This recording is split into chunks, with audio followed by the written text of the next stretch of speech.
আশা করা যায় দিনদার মেয়ে যখন হবে, ছেলে হবে, আল্লাহ তাআলা উভয়ের মাধ্যমে একটা ভালো সন্তান দুনিয়ার মধ্যে আল্লাহ তাআলা দিবেন।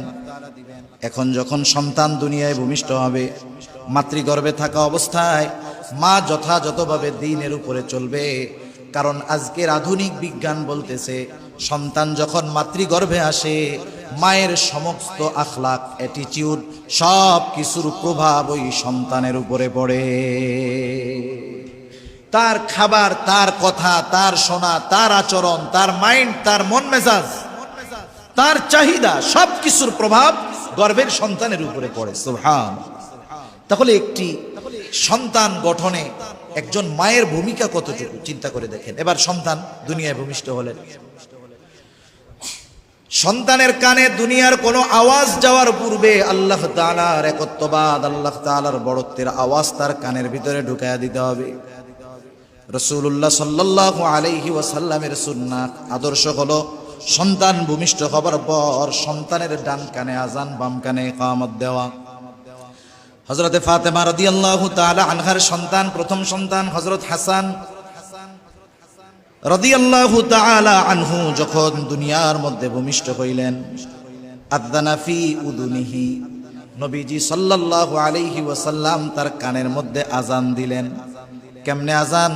নামাজের জন্য যেমন ভাবে আজান দেওয়া হয়, তেমনি ভাবে ওই সদ্য ভূমিষ্ঠ সন্তানের ডান কানে আজান দেওয়া, বাম কানে ইকামত দেওয়া।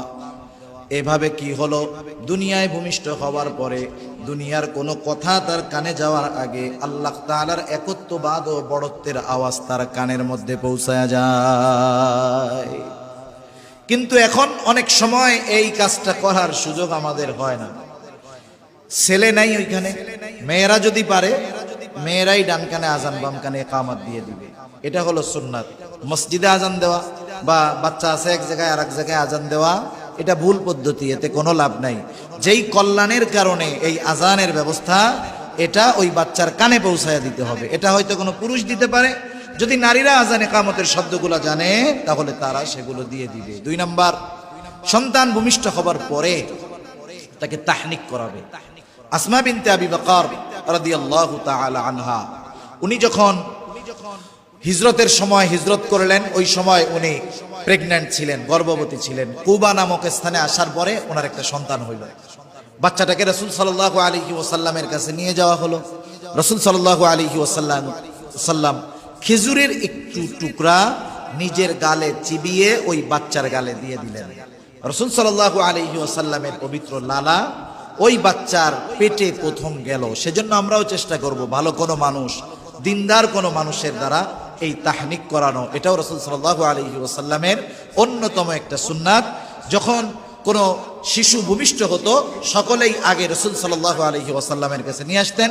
রাসূল সাল্লাল্লাহু আলাইহি ওয়াসাল্লাম সন্তানদেরকে, ওই সদ্য ভূমিষ্ঠ শিশুদেরকে আল্লাহ রাসূল সাল্লাল্লাহু আলাইহি ওয়াসাল্লাম তাহনিক করায়া দিতেন। এরপরে আকিকা করা। আকিকা 7ম দিনে করা সুন্নাত, না পারলে 14 দিন, না পারলে 21 দিন আকিকা করা। রাসূলুল্লাহ সাল্লাল্লাহু আলাইহি ওয়াসাল্লামের অন্যতম একটি সুন্নাত। আন সামুরা ইবনে জুনদুব রাদিয়াল্লাহু তাআলা আনহু আন রাসূলুল্লাহ সাল্লাল্লাহু আলাইহি ওয়াসাল্লাম قال কুল্লু গুলামিন রহিনুন বিআকিকাতিহি তুযবাহু আনহু ইয়াওমা সাবিহি ওয়া ইউহলাকু রাসুহু ওয়া ইউসাম্মা। নবীজি সাল্লাল্লাহু আলাইহি ওয়াসাল্লাম বলেন, প্রত্যেকটা সন্তান তার আকিকার সাথে আবদ্ধ। প্রত্যেকটা শিশু সন্তান তার আকিকার সাথে আবদ্ধ। তোমরা কি করবা? তুযবাহু আনহু ইয়াওমা সাবিহি, 7ম দিন তার জন্য পশু জবাই করবা। ছেলে যদি হয় 2টা, মেয়ে যদি হয় 1টা। কিন্তু একজনের 2টা জবাই করার মতো অ্যাবিলিটি নাই, সামর্থ্য নাই। ইসলাম তার উপরে জোর করে চাপায়া দেয় নাই। সে যদি 1টা দেয় তাতে হয়ে যাবে, কোনো সমস্যা নেই। কিন্তু চেষ্টা করব 7 দিনের দিন করা, না পারলে 14 দিন, না পারলে 21তম দিনে করার চেষ্টা করব। এরপরে আকিকা করলে, আকিকা তো হলো, কিন্তু সুন্নাহ সময় অনুযায়ী হলো না। আমাদের দেশে এটা একটা গাফলতি, যে আমরা চিন্তা করি যে আকিকা অ্যাবিলিটি থাকার পরেও, সামর্থ্য থাকার পরেও ইচ্ছা করে বিলম্ব করি, কোরবানির সাথে মিলায়া দেওয়ার একটা রেওয়াজ আমরা বানায় ফেলেছি। কোরবানির সাথে আকিকা দেওয়া এটা জায়েজ, তবে সুন্নাত পদ্ধতি নয়। আমরা তো আমলের ক্ষেত্রে সুন্নাহকে অগ্রাধিকার দিই, কিন্তু আমরা আমলের ক্ষেত্রে সুন্নাহ পালন করার সুযোগ থাকার পরেও জায়েজের দিকে কেন যাব? আমরা জায়েজ আছে সেটা ভিন্ন কথা, কিন্তু সুন্নাহ আমল করার চেষ্টা করবো। এই জন্য এই বিষয়গুলো আমরা খুবই গুরুত্ব সহকারে দেখবো ইনশাআল্লাহ। আকিকা দিব, এরপরে কি করব?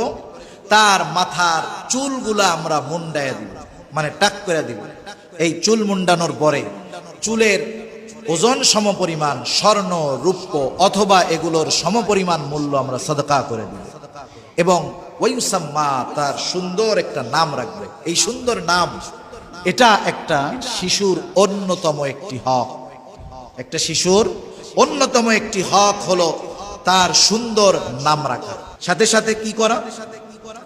তাকে তারবিয়াত, আদব শিক্ষা দেওয়া, শরঈ নিয়ম নীতির শিক্ষা প্রদান করা, এটা ছোট থেকেই করার দরকার। ঈমানি তারবিয়াতের শিক্ষা দেওয়া, ঈমানি বিষয়গুলো তার সাথে আলোচনা করা, মুযাকারা করা, ছোট বাচ্চার সাথে। ছোট